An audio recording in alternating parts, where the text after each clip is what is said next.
Hello, my sweet little squids! It's your boy, Shiny Cube. Don't put the universe in a tube, yammy noob. Today, I'm gonna highlight the most expensive motorcycles from every manufacturer. Yes, every single freaking manufacturer. How many manufacturers even are there? Will I inevitably forget one and send an ultra brand loyal fan into a rage in the comments section?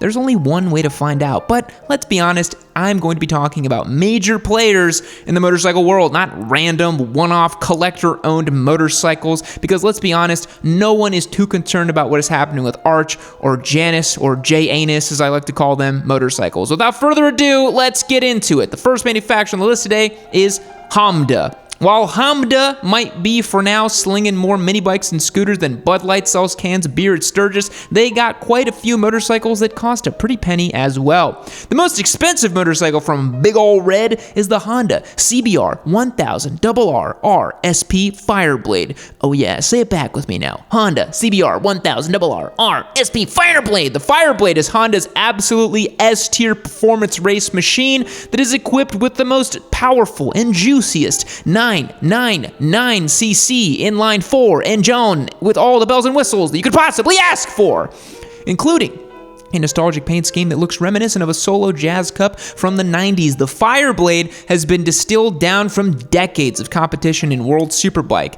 Lately, they are not winning anything, I will give you that. Although Xavi Vierge did get a podium, I think, last round. I can't remember. This bike makes over 200 horsepower and has electronically controlled Öhlins suspension and a titanium Krapovic exhaust. That's definitely how you pronounce that. Not to mention every electronic rider aid under the sun, including a quick shifter. The Honda CBR 1000 RR SP Fireblade will set you back a modest $28,900.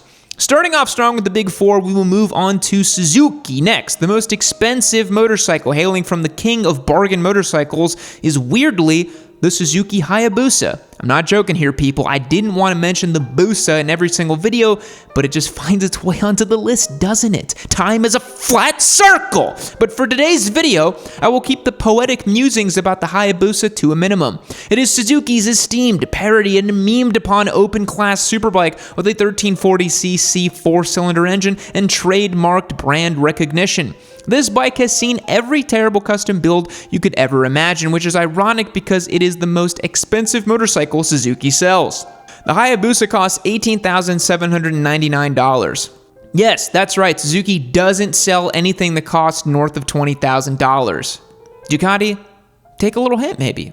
Guys, time is running out to win this fantastic Ducati Street Fighter V4S giveaway motorcycle. Yes, the time has come. I have to give this thing to one of you sweet squids out there. So head over to shop.yammynoob.co. I've got something special going on for you guys. Anything you want, you'll get 10x entries to win. Every dollar you spend is 10x entries during this final promotional giveaway. But time is running out. March 17th is the very last day you have to get entered to win this Ducati Street Fighter V4S. So head over to shop.yammynoob.co and get yourself entered. Up next, we have the wild child of the bunch, Kawasaki. And the most expensive motorcycle on the list today is the Ninja H2R. Is this bike street legal? Nope, but that wasn't a stipulation today. The only requirements are 1, it is a motorcycle, and 2, it is the most expensive. So the Kawasaki H2R has no problem weaseling its little way into the video. The H2R is the quote-unquote track-only variant of the H2 that has all the engine tweaks that Uncle Joe and the FDA don't want us to have on our street-legal motorcycles, baby. The H2R uses a 99999999999cc supercharged engine that has been tuned and modified to produce 300 horsepower. Yeah, that's right, baby, 300. It has a free-flowing exhaust, carbon fiber bodywork, and of course, wanglets, also referred to by Kawasaki as carbon fiber aerodynamic devices, or as many of us call it, wanglets. The Kawasaki H2R costs $57,500, or essentially the equivalent of a first year at a bachelor's degree from a prestigious university institution thing. And the last of the big four is Yamaha.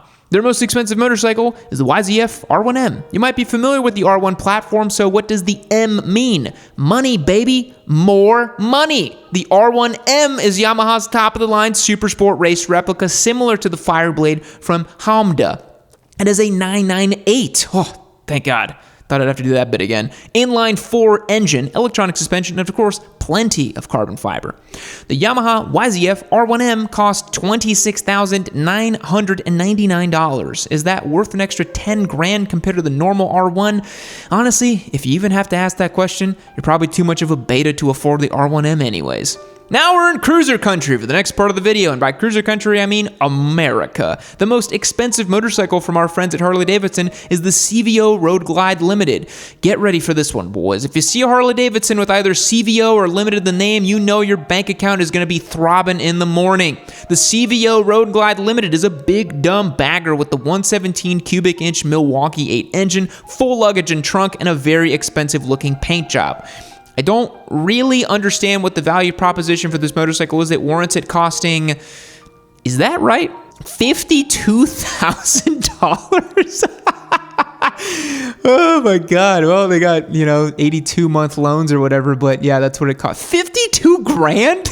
Jesus. Indian Motorcycle's most expensive bike is also a big dumb bagger, but it's not nearly as dumb as Harley's. The Indian Chieftain Elite. Although compared to HD, this motorcycle is far more sensibly priced at $36,000. The Chieftain Elite has a 107 cubic inch liquid cooled V-twin that makes 128 foot-pounds of torgos. How much horsepower does it make? Doesn't tell me.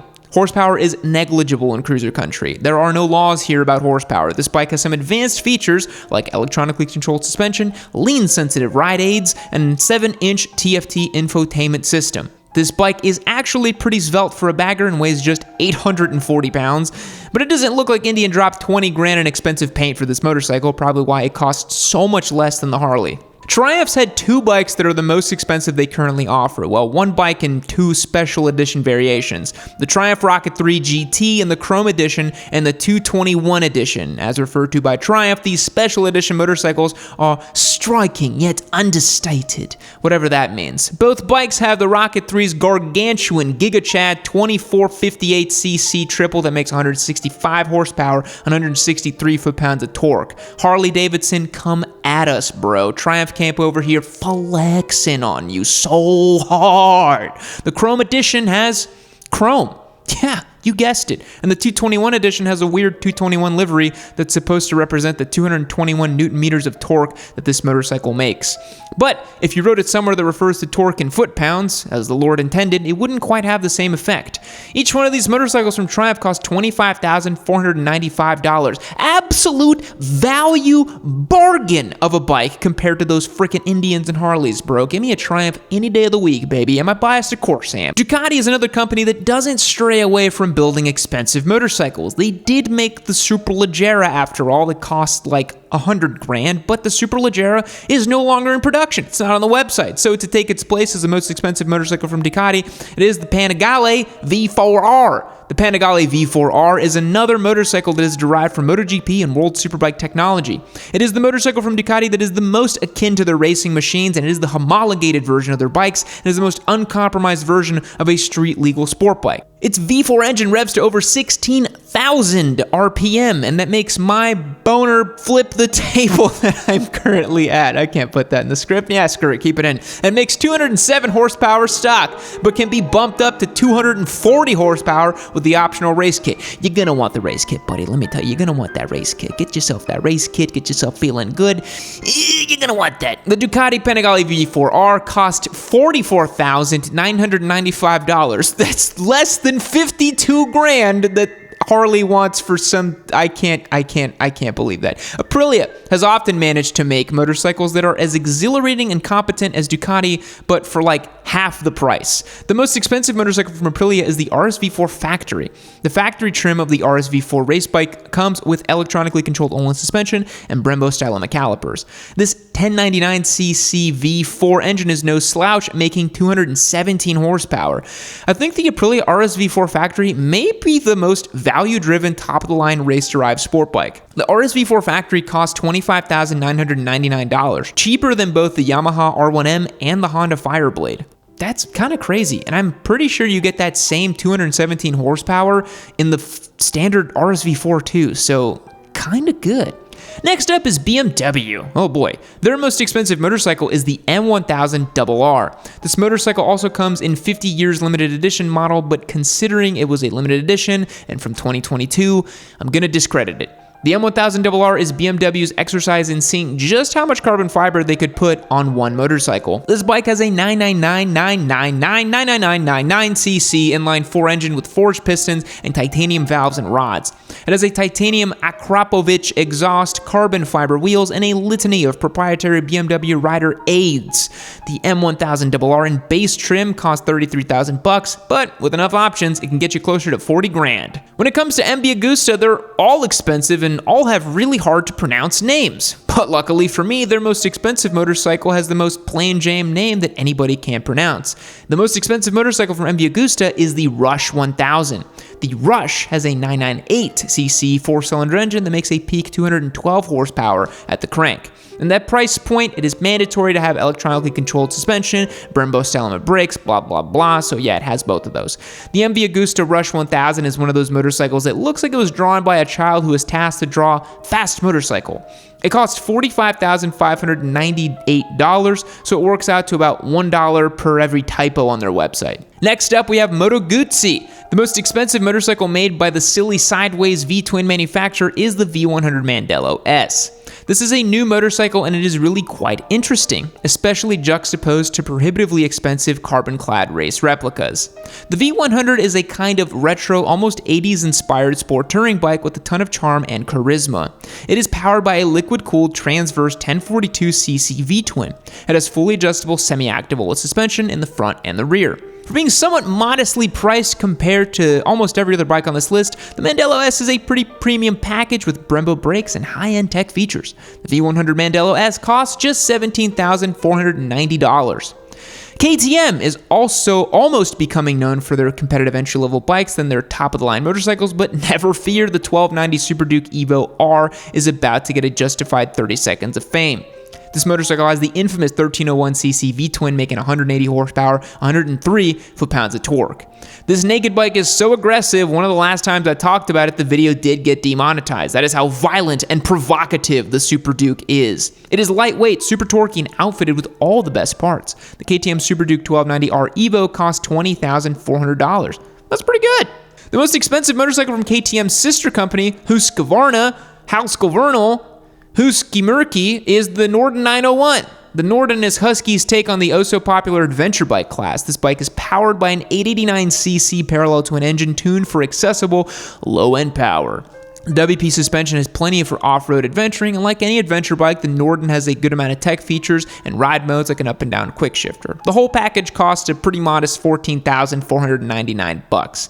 And the last brand on the list today is the company making the most inexpensive workhorse motorcycles, Royal Enfield. The most expensive bike on their roster in the States is the Continental GT. The Continental GT is Royal Enfield's British cafe racer style motorcycle. It has the 648cc air-cooled twin power plant. The clip-on handlebars and rear seat cowl give it an even more cafe style look compared to the Interceptor 650.